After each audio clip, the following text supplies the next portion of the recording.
last thing I'm going to do before I start assembling these pedestals is make some corner braces out of some 2x2s for the bigger pedestals. I didn't want to bump this up to 3/4 inch MDF because those would just get extremely heavy for what they are. I believe the person who wants these says the most they'll be holding is 50 pounds. So in order to beef them up, I'm just going to rip these 2x2s. I bought these 2x2s even though they're notoriously crooked. These ones aren't bad at all, which is why I got them, because all you have to do is cut them in half with a 45, and then you have two of them. You don't have to rip down larger lumber. It just makes it for a quicker process for something that doesn't need to be super pretty or super nice, because it's going to be on the inside of the pedestal. So I set up my blade to cut these in half, and I already cut some of these down to size so they're easier to handle in my shop.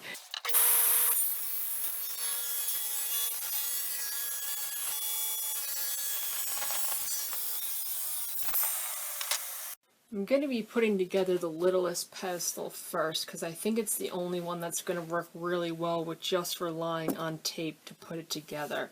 If you are making smaller scale pedestals, you could put these together with tape. I've seen people use painter's tape. This is masking tape.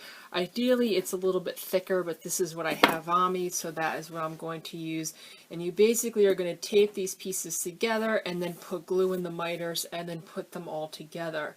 Now mine does not have a bottom because the customer specifically asked to keep the bottom open since they're going to be transporting artwork as well as showing artwork on top of the pedestals. If the bases are open, when they transport, they could store stuff inside the pedestals, so those will be open.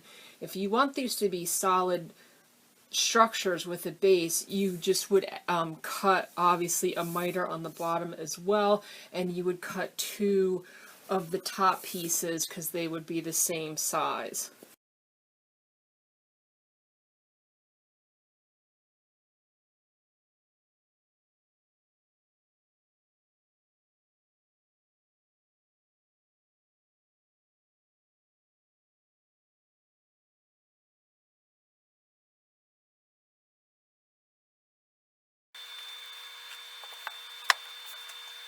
Now for the MDF in these mitered crevices, you're really going to want to put a liberal amount of glue, and that is because this MDF that's been cut is going to absorb a ton of glue. So if you don't put a lot in there, it's mostly going to absorb into the MDF.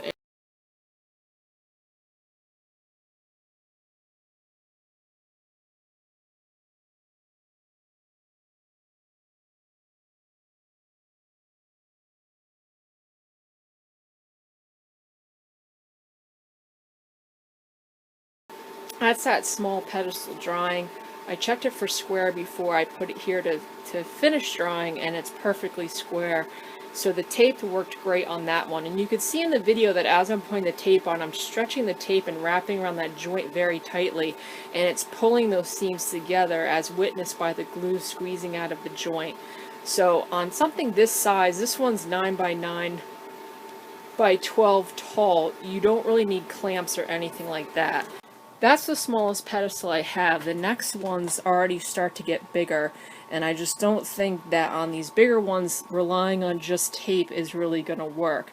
So I'm going to use a combination of tape and those corners that I used to glue these together. So I took some of those pre-cut corners and cut them to height so they come just below where that top miter is going to be, so they don't have any chance of getting in the way. And I'm going to start by gluing two sides together and then shoring them up with these corner brackets and some screws, then doing the same thing on two other sides and then joining it together as a box. I'm going to see how that goes on this first one and if it will work for the rest of them.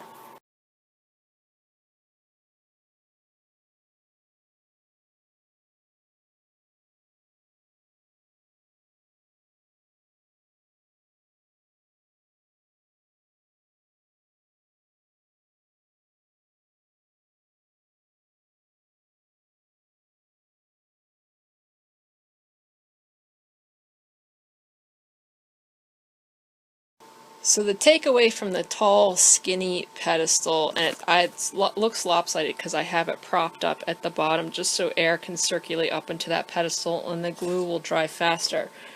But I think I actually could have gotten away with this one with just using the tape. I switched over to that thicker painter's tape, and it really pulls those edges together quite well. However, I'm planning on putting those corner braces in all of the taller ones anyway, so I would have had to do it, and it would have been hard to get into this tall, skinny one at the end.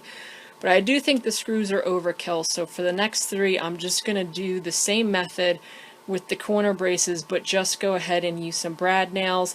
And then also, I've been putting long tape along the edges, and I think you could get away with just using like almost these tiger stripes, and it makes it easier to see if that joint is fully connected. When you have that long piece of tape, it's hard to see if there's little gaps in your work.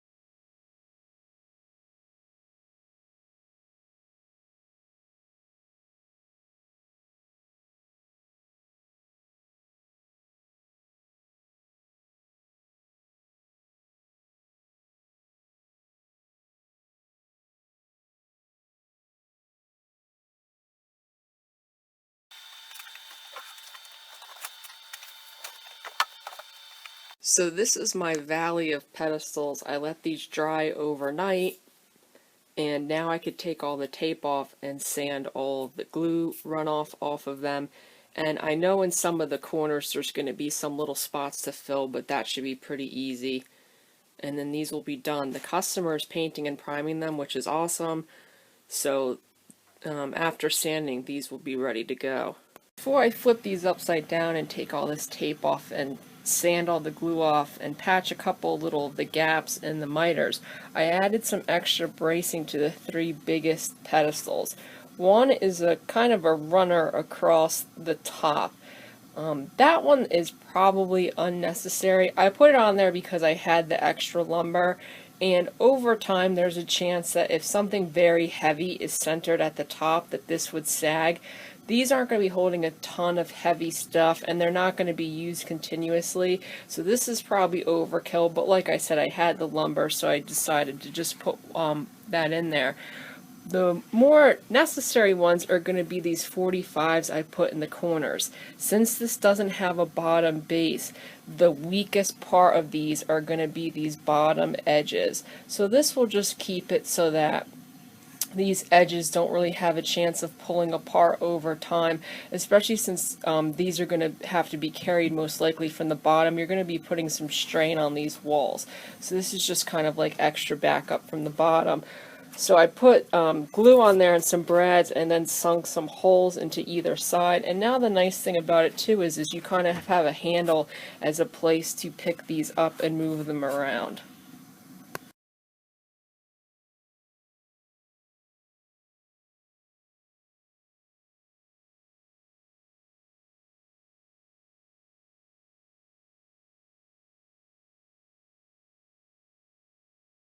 I sanded all these boxes with 120 grit sandpaper, and the nice thing about MDF is since it has such a smooth surface, glue doesn't really absorb into the flat surface as much as it would plywood or other wood, so it's pretty easy to sand. I sanded all 5 of these fairly quickly. So now I'm going to use some Ready Patch and fill the couple little spots just to keep these edges nice, and the extent of that sort of fill is going to be stuff like this. You could see it's just kind of like almost a little bubble or a gap in some of the surface, and I'm just going to take a little bit of that patch and run it along the edge, and once it dries I could hand sand all this off.